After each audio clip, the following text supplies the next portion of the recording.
Assalamualaikum warahmatullahi wabarakatuh. Hi, it's me again. Baik teman-teman, kali ini saya mau berbagi ke teman-teman. eh, Videonya sederhana sebenarnya, tapi saya ingin berbagi pengalaman saja sesuai dengan video saya yang sebelumnya. Nah, kali ini saya mau nge-review buku sejarah filsafat barat yang menurut saya bagus, sesuai dengan yang direkomendasiin Rocky Gerung di video yang saya buat kemarin-kemarin ini. Dan bukunya itu harganya nggak nyampe 200 ribuan teman-teman. Jadi kata saya sih ya cukup lah. Memang bukunya, kertasnya kata aku sih bukan kertas yang aku suka, tetapi tentu itu tuh pilihan kita masing-masing. Mungkin teman-teman suka dengan kertas itu, yang namanya suka itu tergantung perspektif kita masing-masing. Jadi bukunya itu adalah Sejarah Filsafat Barat. Nah, jadi di buku ini tebalnya itu sekitar kita lihat dulu. Tebalnya itu sekitar 1100-an halaman, 1100-an halaman. Nah, di buku ini lengkap teman-teman. Tentunya ini filsafatnya filsafat barat ya, bukan filsafat timur, apalagi filsafat Islam, jauh sekali. Tetapi penulisnya Bertrand Russell juga menyinggung Islam hanya satu bab saja. Hanya satu subbab apa satu bab gitu jatuhnya. Tapi it's okay, ini lengkap sekali teman-teman, mulai dari awal Yunani, awal sebelum terbentuknya filsafat diceritain, sampai filsafat modern saat ini, postmodern saat ini. Right. Nah, kita lihat aja daftar isinya. Jadi wait. Nah, jadi di buku ini dijelasin daftar isinya itu ada sekitar, lihat mana ya. Nah, di daftar isi ini dimulai dari bab filsafat kuno, itu bab pertama, filsafat kuno. Ntar kita lihatin dulu deh. Nah, nih daftar isinya. Can you read it? I think you can. Right. Nah, ini yang kedua. Waduh, beratnya ya Allah. Nah, ini yang kedua. Teman-teman pause aja kalau teman-teman baca. Nah, ini yang terakhir nih. Alright. Nah, jadi di bab ini mau kita bahas sedikit, mau kita review sedikit teman-teman. Jadi buku ini ditulis oleh Bertrand Russell ya, namanya sudah jelas Bertrand Russell. Nah, di bab pertama itu Bertrand Russell membahas tentang filsafat kuno. Jadi filsafat kuno dulu itu seperti apa sih gitu loh. Nah, di buku ini juga dijelasin secara singkat, jelas, dan tidak keluar dari konteksnya. Emang bukunya membahas semua filsuf teman-teman, tapi ini tidak keluar dari konteksnya, sekali lagi tidak keluar dari konteksnya. Nah, filsafat kuno ini biasanya membahas bagaimana sih orang-orang zaman dulu berfilsafat, atau bagaimana sih orang zaman dulu itu sebelum mengenal filsafat, misalnya mitologi Yunani, atau dewa Zeus, dewa Orpheus, dewa dan lain-lain sebagainya. Banyak banget dewa di zaman sekarang dan di zaman itu. Jadi dia menjawab persoalan dunia ini kebanyakan menggunakan mitologi atau kedewaan gitu loh teman-teman.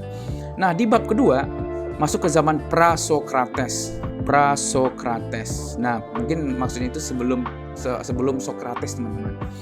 Nah, mulai dari lahirnya peradaban Yunani, terus mazhab Milesian ini. Nah, di mazhab Milesian ini juga banyak teman-teman, mulai dari dia membahas filsuf pertama di dunia. Ya, kata buku ini filsuf pertama, tapi tentunya kita boleh punya pemikiran lain dan boleh mengkritisi buku apapun itu.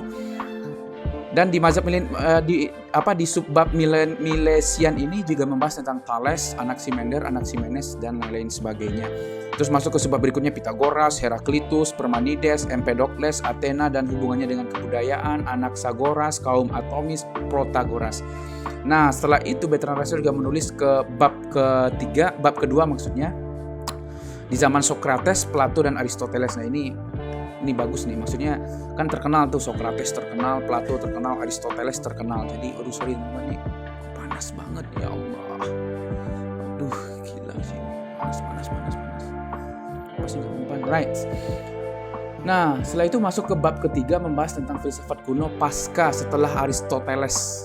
Nah, setelah bab keempat itu di bab ini di bab kedua, di subbab bab kedua itu masuk ke filsafat Katolik. Nah, di subbabnya itu membahas tentang para bapak, para filsuf abad pertengahan. Terus di bab ketiga tentang filsafat modern seperti saat ini mungkin. Nah, di subbab pertamanya itu membahas tentang dari Renaissance sampai Hume. Ini banyak sekali bab-babnya teman-teman, ciri-ciri umum Renaissance Italia, Machiavelli, Erasmus dan More, reformasi dan kontra-reformasi dan lain-lain sebagainya. Nah, itu dibahas sampai filsafat analisis logis, John Dewey, William James, Bergson, Karl Marx dan lain-lain sebagainya.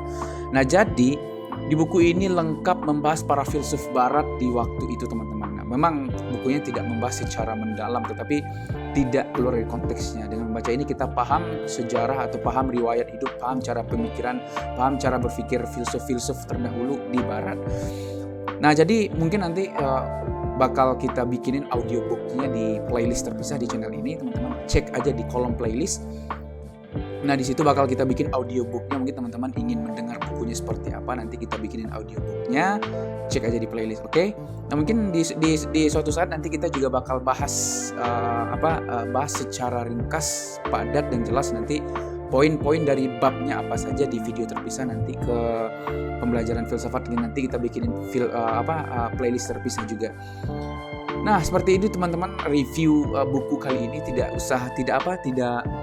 Tidak panjang-panjang, asalkan hanya memperkenalkan ke teman-teman buku itu isinya apa aja dan membahas apa saja.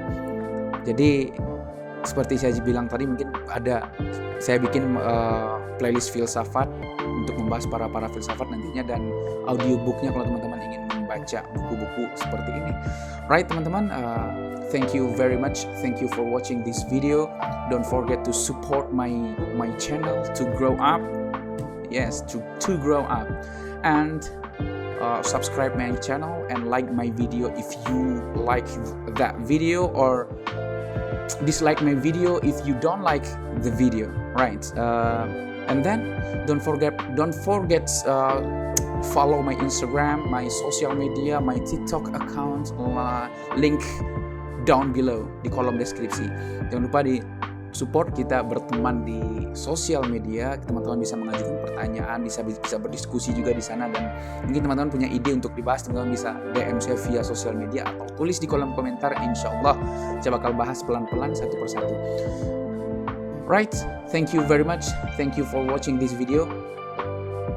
Sampai jumpa di pembahasan berikutnya atau video berikutnya. Thank you. Bye.